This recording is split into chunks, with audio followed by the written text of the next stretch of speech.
आप सभी साथियों को मेरा नमस्कार। साथियों 12,460 को लेकर के एक बड़ा आदेश जो है जारी किया गया है, जो कि आप सभी की काउंसलिंग को लेकर के है। तो वीडियो को आप देखिएगा पूरा, आपको सारी अपडेट्स वीडियो में मिलने वाली है। जो आदेश जारी किया गया है वो 24/12/2023 का है, जो कि प्रेषक में सचिव उत्तर प्रदेश बेसिक शिक्षा परिषद प्रयागराज की ओर से जारी किया गया। उस आदेश को आप अपनी स्क्रीन पर देख पा रहे होंगे। यहाँ पर देखिएगा, सेवा में जिला बेसिक शिक्षा अधिकारी एवं प्राचार्य, जिला शिक्षा एवं प्रशिक्षण संस्थान फिरोजाबाद, मैनपुरी, अलीगढ़, अमरोहा, कानपुर देहात, औरैया, फर्रुखाबाद, कन्नौज, बलिया, शामली, इन सभी जनपदों को संबंधित आदेश है। विषय आप देख सकते हैं यहाँ पर 12,460 सहायक अध्यापक भर्ती में योजित विशेष अपील संख्या 613/2018 एवं अन्य संबंध विशेष अपील में माननीय न्यायालय द्वारा पारित आदेश दिनांक 31/10/2023 के संबंध में महोदय कृपया उपयुक्त विषयक बेसिक शिक्षा परिषद कार्यालय की पत्रांक दिनांक 18/12/2023 का संदर्भ ग्रहण करने का कष्ट करें, जिसके द्वारा 12,460 सहायक अध्यापक भर्ती प्रक्रिया के संबंध में योजित विशेष अपील संख्या मोहित कुमार द्विवेदी बनाम राम जनक मौर्य अन्य तथा अन्य संबंध विशेष अपील में पारित आदेश दिनांक 31/10/2023 के अनुपालन में अग्रतर कार्रवाई हेतु निर्देश दिए गए थे।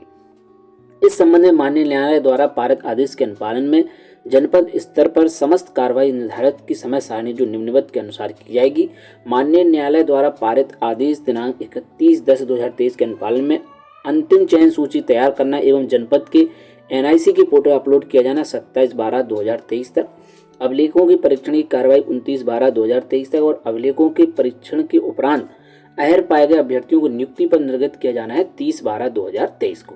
ठीक है, तो ये समय सारणी थी। अब आगे देखिएगा क्या है कि माननीय उच्च न्यायालय द्वारा पारित आदेश दिनांक 31/10/2023 के अनुपालन में उत्तर प्रदेश बेसिक शिक्षा अध्यापक सेवा नियम 1981 अद्यतन संशोधित में गठित जनपदीय चयन समिति के अनुमोदन के उपरांत जनपद हेतु विज्ञापित पदों के सापेक्ष आरक्षण के सुसंगत नियमों का अनुपालन करते हुए तैयार अंतिम चयन सूची दिनांक 27/12/2023 को जनपद के NIC पोर्टल पर अपलोड की जाएगी।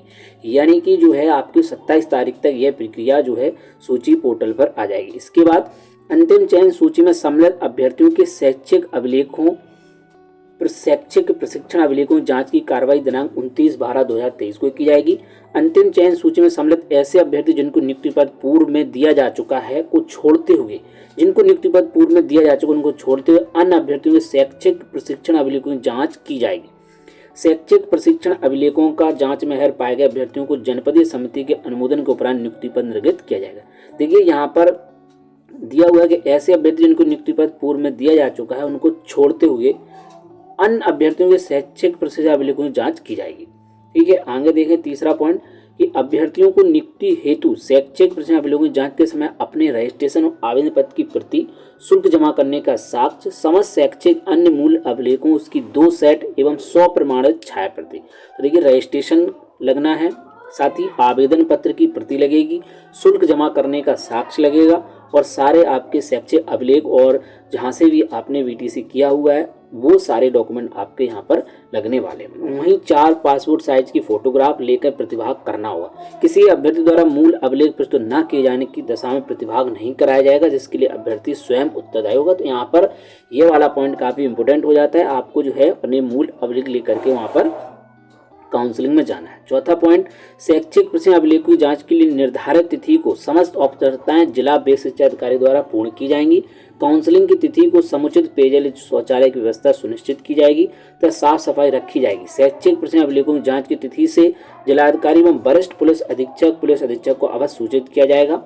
5वां पॉइंट, शैक्षिक प्रशिक्षण अभिलेखों की जांच में उपस्थित सभी अभ्यर्थियों मूल अभिलेख अनिवार्य रूप से जमा कराते हुए एक पंजिका पर अंकित किया जाएगा। यानी कि उनके जो भी डॉक्यूमेंट जमा होंगे अभ्यर्थी के उनको एक पंजिका पर रजिस्टर कर लिया जाएगा और पंजिका के जिस क्रमांक पर उस अभ्यर्थी का नाम अंकित होगा उस क्रमांक को प्राप्ति रसीद पर अंकित करते हुए मूल अभिलेखों का विवरण अंकित करते हुए प्राप्ति रसीद प्राप्त कराया जाएगा। अभ्यर्थियों के मूल अभिलेख प्राप्त करने हेतु नोडल अधिकारी को नामित किया जाएगा। अभिलेखों के सुरक्षित रख रखाव के लिए जिला बेसिक शिक्षा अधिकारी सदस्य सचिव जनपदीय चयन समिति का पूर्ण उत्तरदायित्व होगा।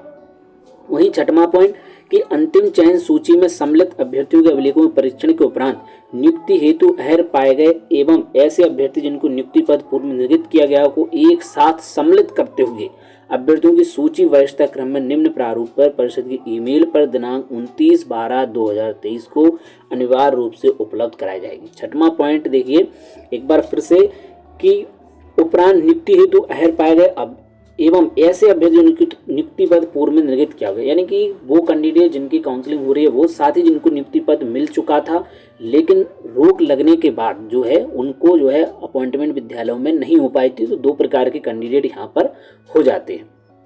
ठीक है, उनकी सूची 29/12/2023 को अनिवार्य रूप से उपलब्ध करानी है। प्रारूप आप देखें 29/12/2023 को शैक्षिक प्रशिक्षण अभिलेखों जांच में नियुक्ति हेतु अहर पाए गए पूर्व में कार्यरत अभ्यर्थियों का विवरण इस प्रकार से। वहीं प्रारूप दूसरा देखें 29/12/2023 को शैक्षिक प्रशिक्षण अभिलेखों जांच में अनुपस्थित अभ्यर्थियों का विवरण। और तीसरा जनपद का नाम, विज्ञापित पद, श्रेणी, वर्ग, पदों की संख्या, पूर्व में नियुक्ति एवं दिनांक 29/12/2023 को शैक्षिक अभिलेख प्रशिक्षण अभिलेखों की जांच में अहर पाए गए अभ्यर्थियों की संख्या को जोड़ते हुए भरे गए कुल पदों की संख्या, गुणांक, जन्मतिथि और रिक्त पद, ये डाटा रहेगा। वहीं सातवां पॉइंट के अभ्यर्थियों द्वारा शैक्षिक प्रशिक्षण अभिलेखों की जांच के समय इस आशय का शपथ पत्र प्रारूप संलग्न दिया जाएगा कि उनके द्वारा जनपद में शैक्षिक प्रशिक्षण अभिलेखों की जांच की कार्रवाई में प्रतिभाग किया जा रहा है। प्रशिक्षण अभिलेखों की जांच के समय आशय का शपथ पत्र प्रारूप संलग्न दिया जाएगा, एक प्रारूप है जो कि संलग्न है, आगे देखना पड़ेगा। वहीं आठवां पॉइंट है कि अंतिम चयन सूची में सम्मिलित अभ्यर्थियों अभिलेखों की जांच में समिति द्वारा नियुक्ति हेतु अहर पाया जाता है तो ऐसे अभ्यर्थियों से नियुक्ति पर निर्गत होने की तिथि से स्वास्थ्य प्रमाण पत्र 7 दिवस के अंदर प्राप्त कर लिया जाए। वहीं 29/12/2023 को शैक्षिक प्रशिक्षण अभिलेखों जांच की कार्रवाई प्रतिभाग करने वाले अभ्यर्थियों को किसी प्रकार कोई मार्ग व्यय दे नहीं होगा। उक्त के संबंध में आपको उनसे किया जाता है समस्त कार्रवाई उपरोक्त के अनुसार दिए गए निर्देशों माननीय उच्च न्यायालय द्वारा पारित आदेश दिनांक 31/10/2023 नोटिफिकेशन सर्कुलर डेटेड 26/12/2016 राष्ट्रीय अध्यापक शिक्षा परिषद की अधिसूचना एवं तद विषयक निर्गत शासनदेश विभागीय निर्देश तत्व समय आरक्षण के सुसंगत नियमों का पालन करते हुए पूर्ण पारदर्शिता या निष्पक्ष ढंग से जनपदीय चयन समिति के माध्यम से संपादित करना सुनिश्चित करें।